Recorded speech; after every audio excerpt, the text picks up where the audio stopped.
Hello, Internet. I think you're there. I came in right under the wire tonight. So, my name's John Kulas. I'm a 20-year professor of industrial and organizational psychology. I'm a 10-year user of R for statistical applications. And for the last 6 or 7 years, I've also been using R to author things like technical reports and academic papers and slide presentations like you're looking at here on the right. I think that's the right with the three jaybirds. So on and so forth, technical reports, technical feedback reports. And every week I get together with some of my collaborators on projects where we're using R as an authoring platform. And we just hang out for an hour and make ourselves available in case anyone else is out there and they're interested in doing this. Uh, all kinds of, I guess, ability levels and experience levels for those who might be interested in this, all the way from how do I get started, what do I do, to um, hitting my head against the wall with something, can't quite figure out how to get over an obstacle or do a little thing when we're using this platform to author. There's little things that can sometimes be tricky. Fonts, for example. I just keep bringing up fonts. I don't know why. Um, this week we're trying something. Well, this week, so we're an hour early. A couple of housekeeping things, I guess. So we're an hour early, and that's because of a scheduling conflict that I had. I know most people interact with this after the fact, not during the live stream, so it's probably not going to impact too many people. Um, Whoa, my keyboard looks like it's possessed here. It's flashing at me. So we're an hour early. That's going to happen a couple of times, I think, coming up in the next 3 or 4 months, because I'm going to have a scheduling conflict on Tuesdays at 7 o'clock Eastern, which is when we intend to do these sessions. So we're going to go an hour early today, and hopefully, well, it's going to be hard capped tonight too. So we're going to have to end it right at 7 o'clock Eastern. I don't imagine that that's going to be an issue because I know nothing about JavaScript, and we're going to be looking into package called threejs tonight, which the JS aspect of that stands for JavaScript. The other, I guess, housekeeping aspect is we're streaming. We had the most interest in this, it seemed like, in terms of platforms. This session that we're doing, this weekly session, seems like we had the most interest on X.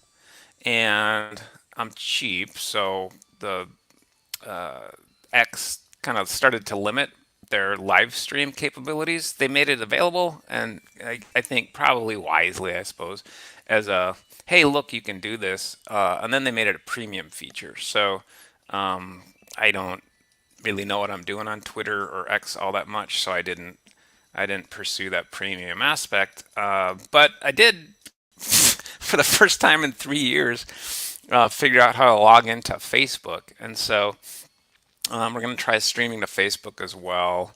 And the problem with that is on YouTube, I can see comments and I get notifications when there's a comment or a chat.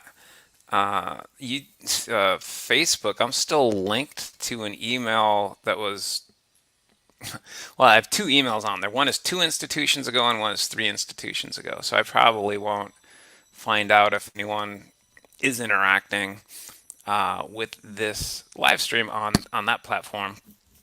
I guess I could go in there and try to use it more often and just kind of look myself the old-fashioned way. So maybe I'll try to do that.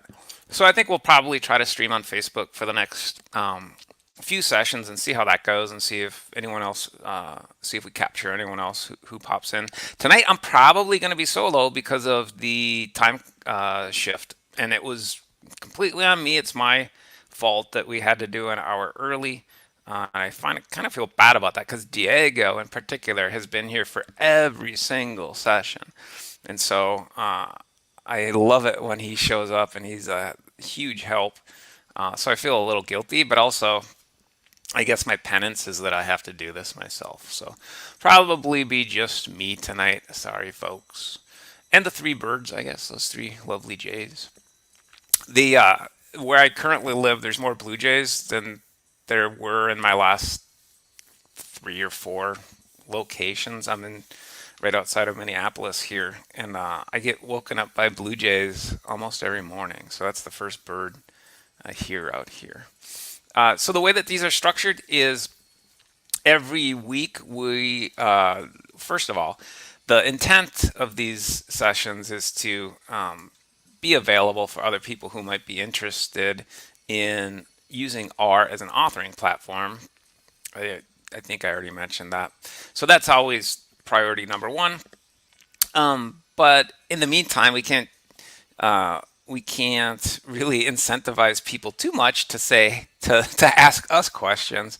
So in the meantime, if there's no interaction with people who have a current issue that they want some help with, or just to bounce ideas off of, what we've been doing is we've actually been doing kind of a deep dive, not a deep dive, I guess fairly shallow on most of these topics, but an exploration into some of the features that are enabled natively through R that do stuff that's related to authoring. And so for the last 3 or 4 weeks, we've been talking about how do we introduce interactive elements. Oops, sorry about that. How do we, oh, it's a hyperlink, that's why I did that. I authored it and I forgot that was the interactivity word is interactive in the sense that it's actually a hyperlink. So we've been looking into capabilities on this platform that are different from Shiny. So Shiny is a creature all in and of itself, in my opinion, and we covered Shiny in previous live sessions here, in previous live streams, and we'll probably come back to it at some point. I'm actually working on some Shiny applications right now, and I know I have a couple of friends that are also doing some Shiny things. But Shiny is such a creature in and of itself. The structure of the scripting is it has a different feel to it.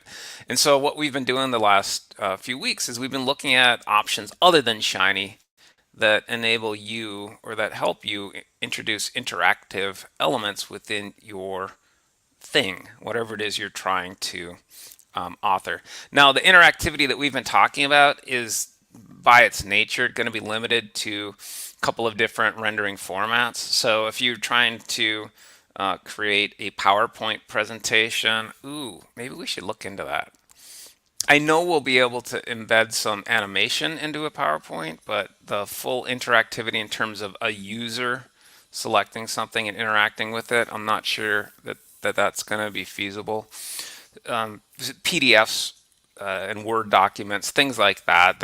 Those are fairly static type documents, and just by their nature, they're not going to be receptive to interactivity. So we've been talking about HTML products. The just an HTML file, or what you're looking at here is also an HTML product, but it's an HTML. It's a file that's formatted in the shape or manifestation, I guess, of a slide deck. And so we've been talking about interactivity and how we might introduce those into an HTML product. And tonight we're going to talk about threejs, and that's another hyperlink there. If you're interested, you can, and maybe I'll come back to that myself because I know nothing about JavaScript. So we're going to be exploring this together from the ground floor in terms of just complete novices, which is always fun. So tonight we'll take a look at that. We also always take a look at the previous week's exploration in terms of the focal topic, because the way that we've been doing these focal topic explorations is very unstructured. And so each week we'll try to recap it in a more linear fashion that's a little more amenable to learning, I think. People have different preferences on that, but after 20 years of being a professor, I know that structure, it's always better to err on the side of structure. The other housekeeping issue, I guess, and I can see it rearing its ugly head right now, is I've been having internet issues, connectivity issues the last couple of weeks. Last week was terrible. I think it was last week I kept getting kicked. From my perspective here, tonight, knock on wood, I don't think I'll get kicked, but it might be laggy a little bit. And that should be resolved by next week. Again, knock on wood. So I've actually had a bunch of tech conversations, and now I'm getting a new piece of hardware shipped. And so I'm hoping that that'll take care of it. The other thing that we'll cover tonight, and this will be fairly quick, but there was, and I think maybe I'll start introducing these as kind of placeholders for until we get more interactivity in terms of people coming and saying, "Hey, how do I do this?" I think I'll just kind of start talking more about issues that we encounter, just kind of little tiny things that we encounter that might be beneficial for other people to see or hear about. And so there's a new work issue that came up just today, just this afternoon, and the colleague who saw that work issue, I think she's probably watching right now too. So we'll solve it together, or we'll encounter it, reproduce it, and then solve it together. So let's take a look at what happened last week. Well, our heroes had just a brief moment of triumph in their search for a mooseberry bush. For not only did Natasha, posing as a guide, take possession of the bush, but Boris rolled a piece of candy downhill toward them that rapidly grew into a snowball as big as a house. Gee, we just asked Sir Hillary for a jawbreaker. Well, we sure got one. That thing would bust anybody's jaw. Head for those trees, Bullwinkle. The snowball may break against them. But as our heroes dashed for the trees, the gigantic snowball overtook them. Hang on, Rocky! Look at that, Natasha. A perfect strike. Not quite, darling. There's two left. Yes, remarkable as it seems, our friends were still intact, although just a little groggy. Just a little groggy. Poor Bullwinkle and Rocky. So last week we looked at leaflet, and leaflet through the lens of, well, through the lens of R as well as beyond R. Leaflet is a application of a GIS type application that facilitates mapping. And so we took a look at how to introduce leaflet maps within a R crafted document. And so again, all of this script, you can take it and just run it. There's a clipboard in the upper left-hand portion of each of these pieces of script. Sometimes I don't share the code, especially especially if the code's a little complex. I don't always share it as explicitly as this, but it's always available. So it's always available on our GitHub repo, and there's a link to that. There's usually a link to that in the YouTube description of the live stream. You can always just reach out to one of us too if you're interested in the scripting of any of this. And so the Leaflet users as well as the Leaflet developers and maintainers really like the piping kind of structure of syntax. I'm still old school in that I don't use the piping as frequently. Diego's a master at it, and he uses it frequently. I think it actually works really, really well with Leaflet because and ggplot as well. And those applications, it works really, really well because both of those applications are kind of built on the concept of layering. And so we start with something and then we add another layer, and then we add another layer, and then we add another layer. And by the very end, you get this very potentially complex but really slick looking product. And so the layering that we have that's important in Leaflet is the the map itself, and the map itself is just called a tile. And then this is not even important, lines 6 through 8 that I have here that are setting the view. What I decided to do something a little different. We were looking at Diego's hometown in Spain last week or a couple weeks ago.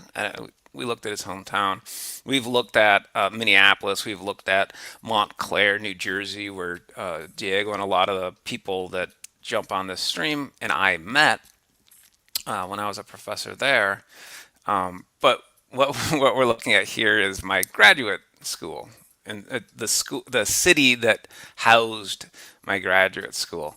Now this isn't DeKalb, Georgia. This is actually DeKalb, Illinois. And in Georgia, because I did live in Atlanta for a while as well, it's not called DeKalb, it's called DeKalb. So, but in Illinois, we call it DeKalb. And so here you see Northern Illinois University. And the interactivity aspect of this, again, is just the zoom ability, and you can move around. I don't know how far out you get. I have a mini, and so in my mini, on my GPS, if you zoom out far enough, it'll show the Earth as a little tiny dot. It's kind of cool. But we can go ahead and, even though we set our view here on lines 6 through 8 at the latitude and longitude that's specific to DeKalb, Illinois, we can zoom in on whatever we want to zoom in on, and we can go see good old Montclair State University right here. Where is it? There we are. I think Valley Road. Take Valley all the way up. Almost get to Upper Montclair. There it is. There's the huge cemetery right before the campus. And then there's the baseball field, Yogi Berra Stadium. The default specification for these leaflet maps is something called an OpenStreetMap. And I think most people are familiar with just kind of the format of that. And it literally is just kind of the look and feel. So you see this salmon color that implicates a color. This orangish, maybe that's more salmon, I don't know. This is the worst road in the United States, State Road 3 in northern New Jersey. It's literally the absolute worst road I've ever had to regularly drive on. I've seen the craziest stuff happen on that road. So the OpenStreetMap is the default tile for leaflet. So if you don't get any more specific, that's what you'll see. You can ask for other tiles, and so there's a few different ways to do that. Leaflet itself, the Leaflet R package, has a few different tiles that you can choose from. There are more that are available if you solicit what are called provider tiles. And the provider tiles, it's a little hidden here, but I left a little note. The provider tiles, most of those that I tried out are actually presented, and I don't think this is comprehensive, and I don't think it's exhaustive either. But I put a link in here in terms of the note that gives you some other options. And there's a preview on the right here. It's kind of a neat page, but there's also, if you select that preview, it'll affect the the larger maps here left. You're starting to see some of my connectivity issues here that hopefully will be figured out by next week. I'm a little I'm a little leery to go too far and stress stress my modem a little more. But there's some kind of neat looking maps in here. The ones I think I mentioned last week or the week before. Go away thing. How do I get this thing to go away? Um, this isn't the only resource that we actually have, but this was a resource that I've used before and one that I find useful. I guess if you're a pilot, you might be interested in this one. Although those look suspiciously equidistant from each other, don't they? You would expect there to be more clustering. So I don't know. Let's see if we can go to America here and see if, yeah, they're certainly not showing all of them. Maybe they're just showing major ones. MSP is on there, O'Hare is on there, but it's got to be just O'Hare. I don't see O'Hare and Midway. And that's not cleaning up. Again, the cleaning up I think is a function of just my slow internet. It's interesting what you see here on the right is the preview panel is actually tracking as I moved the map from Europe to Chicago. The previews are tracking, and if I click and drag, you can see that that's mapping as well. We can see if there's a lake monster in Lake Michigan. I don't think so. Maybe this will give us a better view of the lake monster. So anyway, you could play around with all kinds of tiles as you can see here, and so the interactivity elements are kind of neat. The you can also put markers on there. And you can get more elaborate with these. And again, this is just layering. So I did another pipe. So I just keep getting a little more complex, and that's the best way to approach these leaflet maps. The two libraries, Tidyverse I'm just using for the piping capability, and then leaflet is what's giving me the maps themselves and these lines 4 through 11 here. I got a little more specific with the latitude and longitude, and the way that you find those is you just find a feature. The way that I find latitudes and longitudes is I find a feature on Google Maps that I'm interested in pinpointing.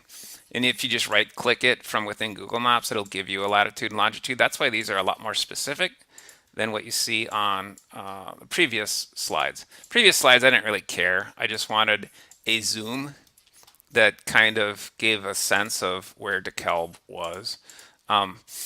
We got a lot more specific when I was interested in putting a pin on the psychology building in particular at Northern Illinois University. And that's easy to do, again, on Google Maps, these lats and longes.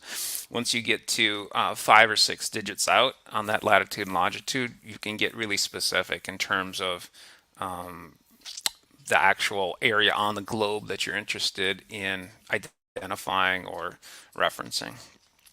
Cindy Crawford, by the way, I think she was born somewhere around here, like really close to campus. That was the rumor when I was there. There's also you can get more complex. I call this site sliding blobs. That's not the proper name. These are actually called clusters. And there's an incomplete most of what I provide when I give code. You can actually take it and run it on your own personal machine.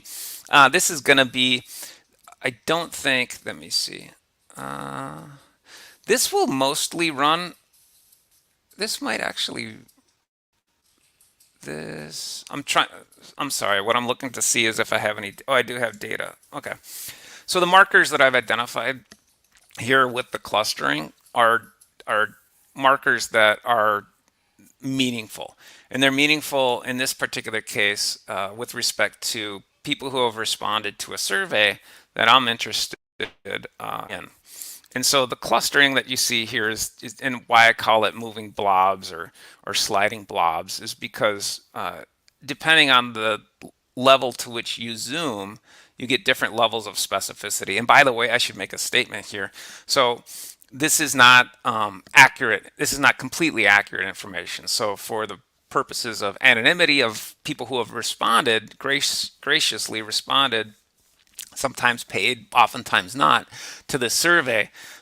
What I've done is I've trimmed their lat and longe information, so it's just kind of gives a sense of the general area. You can see that I love this capability in Leaflet. You can actually see if you hover over any of these images, it'll give you a polygon of where exactly those 27, at this in this particular case, individuals come from. And then again, as you get closer, it'll it'll get more specific in terms of what's in that cluster. And again, you can. This isn't even all that complex, honestly, with regard to leaflet. But the the point that I was trying to make in terms of anonymity is these four respondents are not living specifically right in these addresses, because I chopped their lats and longes such that we don't want to be that intrusive with giving away information about people who were kind enough to respond to our survey. And so that's clustering. And that one I didn't render directly in the next column on this because I didn't want to share my data. I can't actually share my full data set in this particular format. I have to keep that in a different location, which I think that might be the first time we've done that in a long, long time.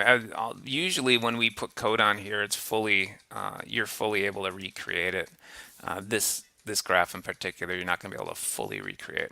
But again, reach out to us if you're interested in recreating a map, something like the sliding blob map, and we can help you out. So today we're going to look at the third of four different packages that we intend to look at when we're trying to add elements of interactivity into our documents that are authored via R. And so we've already looked at Plotly and Leaflet, and here's a fairly standard Plotly graph. Each week I'm putting up a slightly different one. Whoa, selected too close there. I'm putting up a slightly different one just to give a different feel of what all these things look like. The leaflet map this time, I just pulled a zoom way back and I put a day-night demarcation on there.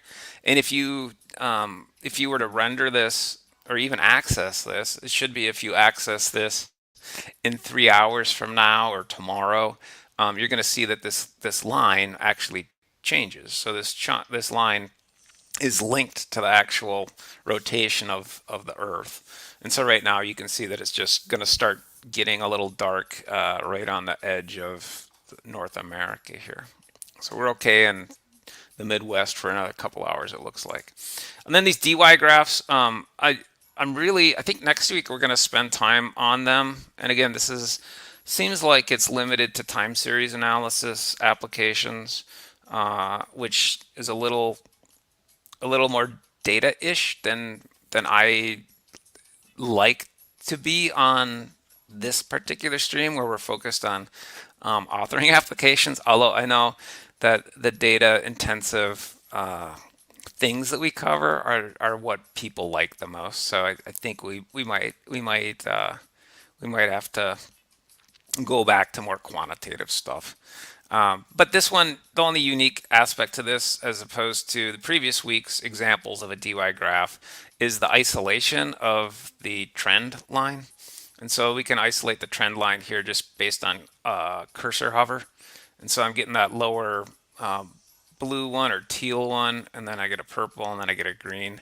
The DY graphs package has some interesting built-in data sets, and this one is lung disease deaths in the United Kingdom. I did put a hyperlink here on the leaflet map in particular because I found this particular resource helpful, and so if you're interested in leaflet maps, you might want to check out that hyperlink. What we're going to focus on tonight is, oh, and by the way, the Plotly. So the really massively like zoom that we have here,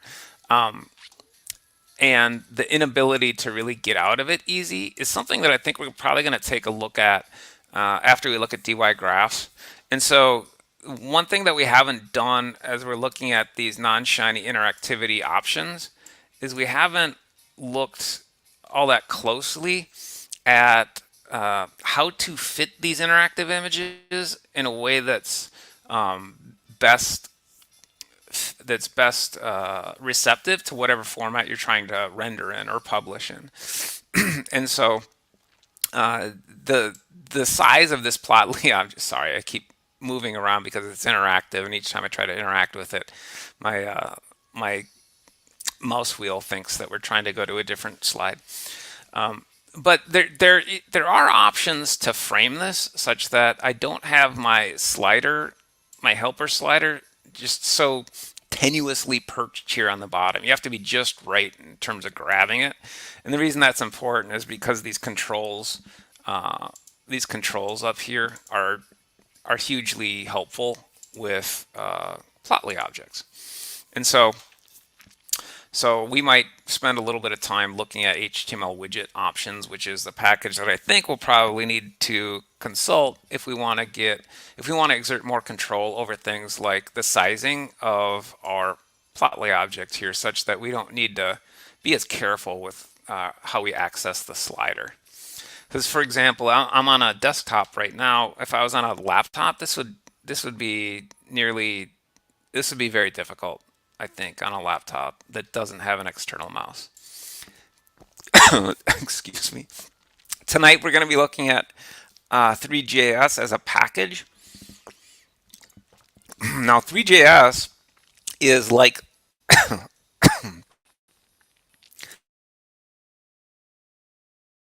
I swear it's water. It's not straight vodka. It's just water. It's actually Costco water. So yay, Costco. Um, the threejs is similar to Leaflet in that there's an entire system and platform that's supported outside of R or Python or whatever platform you may be trying to program in or write in. But there is also a helper package within the language. So threejs exists outside of R. It exists mainly outside of R, but there is a threejs package as well, and that threejs package is going to help us specify threejs stuff within a normal R script. Now, what you're seeing here on the right, this rotating cube, I violated what I just said, because what I did was I found some code that was JavaScript code, and I just copied it and I put it in the slide code, but I made a OJS chunk within the slide deck this week. And so I just thought this was kind of a neat visual. It's not interactive in the sense that the user is doing something with it, but it's animated, and we haven't done much with animated stuff. I just thought it looked kind of neat. Okay, so we're gonna explore that tonight. We're already a half hour in. I'm sorry. I haven't been a professor now for a couple years, but I can still talk like one, I guess. So I did want to take a brief look before we get into threejs. I did want to talk about an issue that came up just this afternoon, actually. And it's something that other people might encounter, and it's something that I think, as long as it's fresh in my mind, is useful to take a look at. And so I have a co-author, and Alicia's probably watching right now. Hey, Alicia. But we were working on a paper, and we're using Dr. Schneider's APA Quarto extension to write an APA paper. It's the first time we've used that extension in the real world for a case use. And we most of the things that I write, I've written Papaja, and that's the R Markdown package that also produces APA formatted manuscripts. But we're using the APA Quarto extension now, and we noticed that we had some figures that were rendering with a ton of white space on them. And so here on the right, you see figure 4. Figure 4 and figure 3 are essentially the same image. So I'm gonna take a look at my File Explorer here, my Windows Explorer, and we're gonna go ahead and take a look at figure 3 and figure 4 just outside of R. We're just gonna look at those, and I keep all of my projects in a Kulas folder, and then I have a Git folder for the projects themselves. And there's quite a few active projects right now.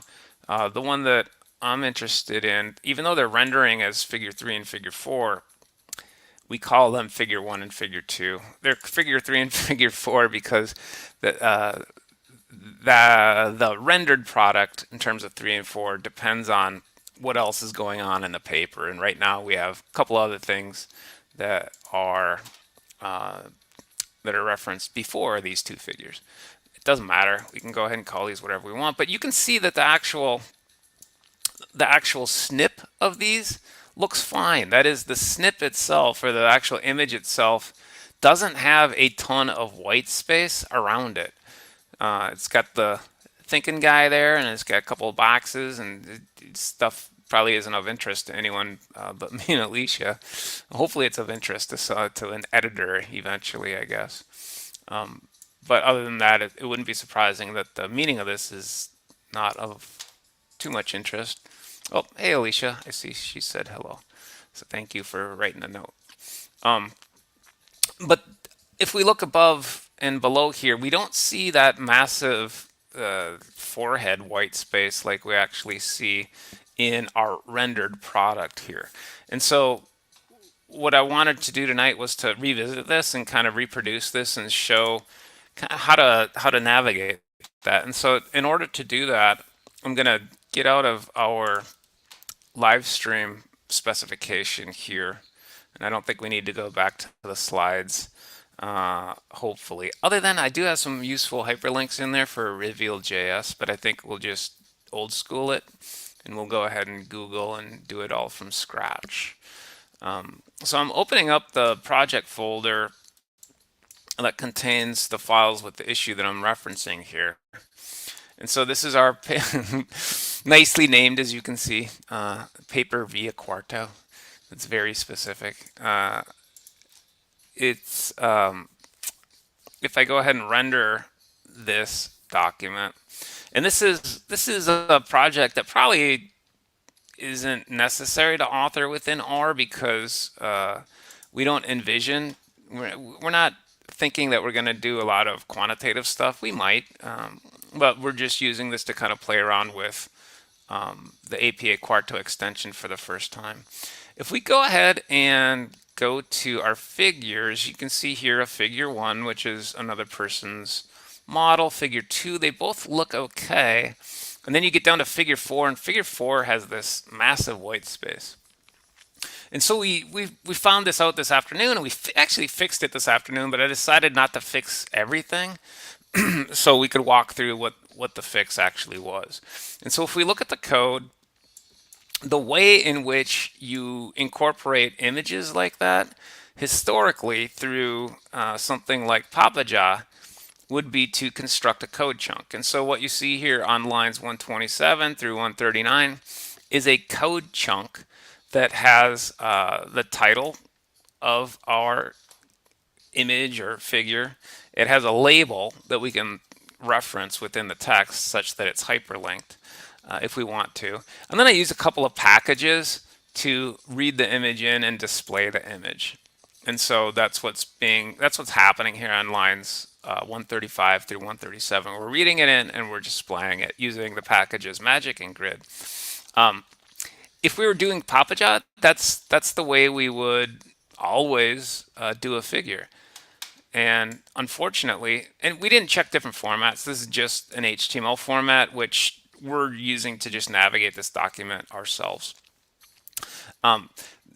We noticed a difference when we looked at these figures that we just decided to add these to the paper over the course of the last week. And as a very quick add, instead of making a full chunk, what I did was I just used a shortcut. And that shortcut is right here on line 110. What I did was I used the markdown process of exclamation point square bracket and then the caption in the square bracket. And then the regular parentheses includes the image that you're trying to display. And the image that we're trying to display here is called sudman.png. It's where my cursor is here, my lower right pane. Now, what we can do uh, in Quarto, and I believe I never tried this in R Markdown. I don't think the capability is native anyway to R Markdown. What we can do is we can actually give the figure label here. So this information on line 110, I thought it was just kind of a quick and dirty way, quick and not dirty, quick and easy way of putting these new images that we're working with in this document such that we can go in later and format it however we want. We did actually make sure that the hyperlink did work. So if we go back and look at the document itself, I think we have some hyperlinks in here. I think we put them underneath. Yeah, so figure one and figure two. You can see those hyperlinks work just fine. And those hyperlinks are called out right here. So at figure and at figure. Not sure why we're not getting the reference. So these should be in our bib. Anyway, that's a different issue. But so we noticed that these look fine. We have a figure two in bold. We have the title here that we want in italics. And then we have the image. But when we look at the way in which we specified the figure using the old R Markdown syntax, we see this massive amount of padding around it. And now we could go in and with chunk statements with modifiers, we could go in and reduce that padding and get the image to look like what we want to. We could also play with grid raster, I believe, and get that to look a little better. But look at the amount of real estate that's taken up with this chunk. I have lines 127 through 139 here. I have 12 lines of code just to get this one little image in. If I can duplicate that by using the R Markdown syntax, the old R Markdown syntax that actually references a figure, that's maybe, not even maybe, but it's definitely preferred. These documents can get really, really long and difficult to navigate, especially if you do your data cleaning within these documents, which I've got a habit of doing because I want everything to be self-contained from the raw data all the way through to the finished product. So if you have the capability to do it in a single line of code, maybe that's preferred. Now, I haven't fully thought this through, so I'm sure there are circumstances in which you do want to go with what I'm now calling the old method, or maybe the more detailed or more specified method. So there's a lot of steps specified here in this chunk specification. So there's probably going to be a time and a place for that. But I think for our purpose, when we have this qualitative paper and we're just interested in getting these images in there such that we can cross-reference them, so we can give them a label, we can give them a title, and we can cross-reference them, then I think what we might want to do is just that old I'm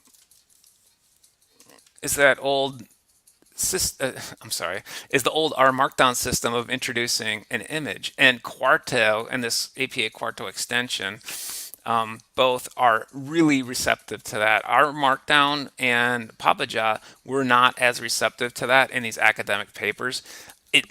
It's neat. This is one thing that I wasn't expecting of this package, but it's one thing that I really appreciate.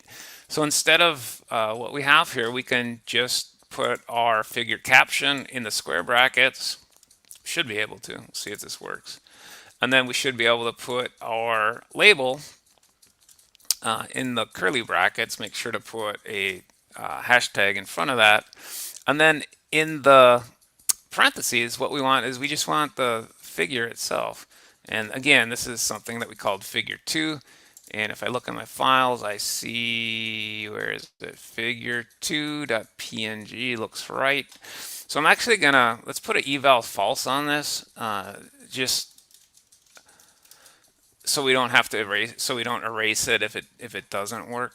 But right now, this specification, my expectation is that this little tweak and the more efficient code is going to end up with a figure in which we don't have this massive amount of white space here that we don't want.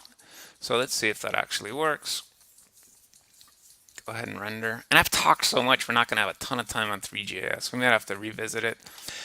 With Leaflet as well, we talked about revisiting that. And so, yeah, that looks so much better.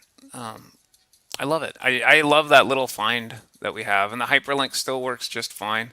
I have the hyperlink right here. See at fig determinants in the labels here. Hashtag fig determinants. So I don't need that eval false anymore. The whole point of doing it this way is such that I don't need that big chunk of code just to get a couple images in. So I'm going to render that just because the QMD saves upon render. And I'll commit and push this later so my collaborator Alicia can actually have access to it. Hopefully I'll remember to do that. I'm not going to do it right now because that wasn't the point of tonight. The point of tonight was to, you can see I've looked this up before here, was to look into threejs. Now, remember one of the features and one of the purposes of Quarto is to have a language agnostic platform. And so you're going to see a lot of help pages that look like they're maybe Python relevant. Generally speaking, so the Quarto help pages, they're kind of, there's a mixture of a silo of R stuff and Jupyter stuff versus an amalgamation of this is how you do it in either platform.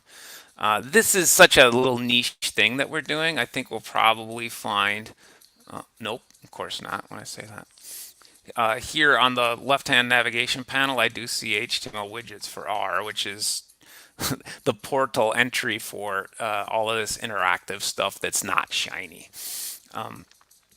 And so there's actually a hyperlink directly for threejs. And so here we see some, and you'll recognize some of these objects themselves because I've been putting these on the weekly slides. Or if you're watching us, you'll recognize these. And so here's a, I don't know, spiky haired globe. I don't know, I have no idea. I'm guessing that's not population. What is that, mountains or something? No, it can't be one of the Rocky Mountains. I'm curious what that actually is. Let's see if we can read it. Vegetation index. 1 degree vegetation. Okay. I don't know. So maybe in South America we got a lot. There's the rainforest, right? Um, Sorry, I'm getting a call right now. We may have to actually end this a little earlier tonight. The conflict that I had is actually my fantasy football draft. And so it's a very important thing, obviously. So gonna need to make sure to not miss that. This was the Les Mis character reference thing. Look, we do have enough time to let's not just kind of look at these and throw them around. Ooh, that looks like we're going through some Doctor Strange dimension portal space thing, doesn't it? Let's take a look at the Doctor Strange dimension portal space thing. And if that's the title that they have, maybe we won't.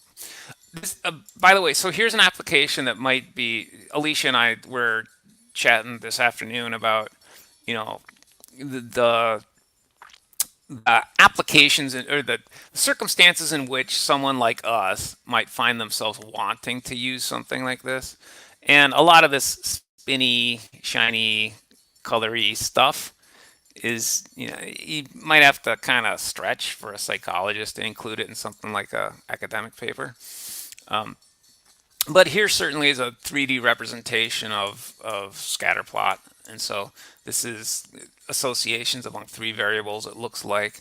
And so that's something that, has probably more obvious applications. Here it's grouped by something. These clusters obviously are reflecting something similar or meaningful.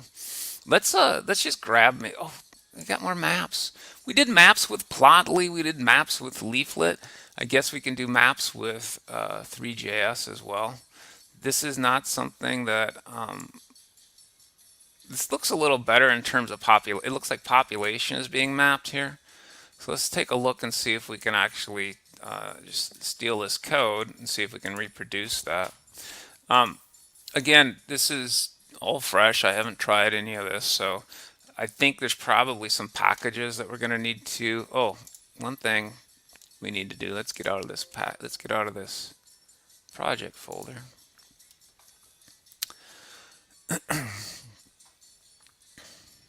I was kind of hoping Diego would show up toward the end because he's got such a streak going.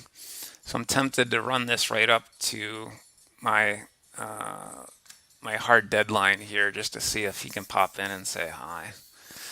It would be a shame if Diego, this is the one that he missed in it. Actually I'd just feel guilty because I'm the one that kind of put this on him, I guess.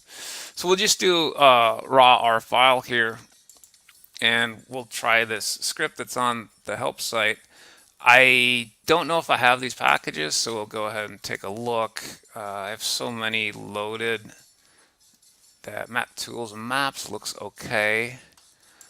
Three.js I know I have because I did install that to do the slide deck this week, last week, and the week previous. Let's go ahead and see what kind of errors we get here. No errors. Okay. So that's an interesting looking visual for sure. That is so neat. I don't know. Looks like a bunch of Luke Skywalkers. They got a bunch of blue lightsabers going on here. Um, I don't know if I like the cut. It looks even more Star Warsy with the nasty coloration. It looks like we're associated with the dark side here with the massive black and shades of gray. There's the what is it, Marianas Trench or whatever you call it there, or ridge? No, that's a tectonic ridge. It looks like neat. That's really neat. So I'm assuming that we could probably introduce different types of maps on there as well. Now we loaded in this data set, World Cities. It only has 6 variables in it. I wonder if there's anything else we can map to here. So population is all we have, it looks like. I don't think, let's do a histogram on capital and see if we could, if that's meaning. I keep getting phone calls here. I might have to actually drop. Um, no, so that's not a variable that has enough variability for us to map it.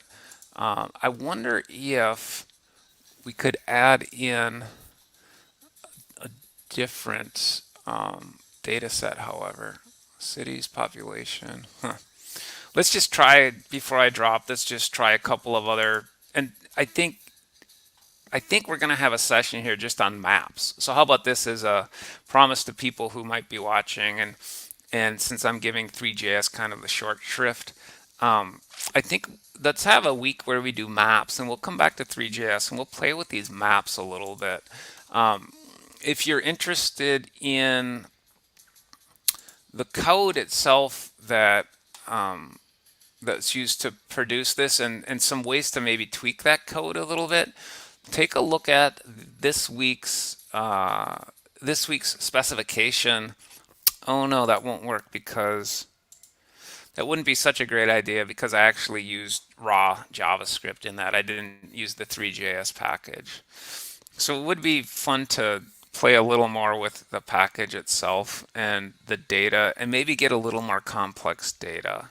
So since I do have a hard deadline here, I think we'll probably have to punt that until next week. So I think what we'll do next week is we'll go ahead and maybe revisit Three.js just a little bit, just to run a few more of these kind of data visualizations and see if we can get, stuff that, see if we can modify this a little bit. It would be neat to map some of the likes, the Luke Skywalker lightsabers. It would be neat to map those to a variable that we specify.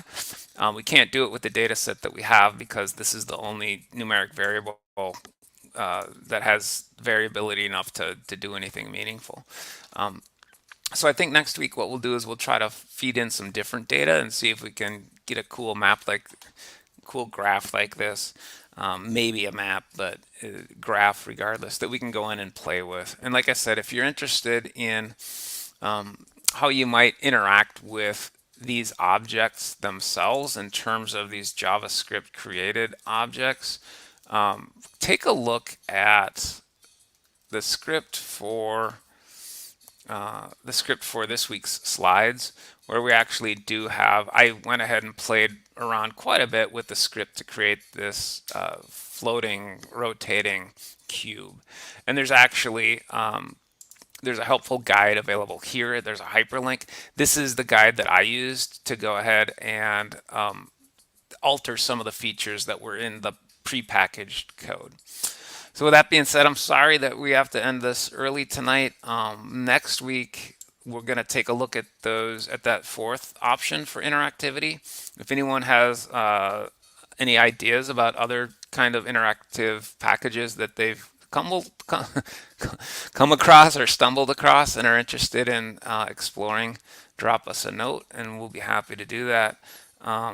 Otherwise, wish me luck in my fantasy football draft and see everybody next week at the normal time. So it'll be 7 o'clock Eastern next week.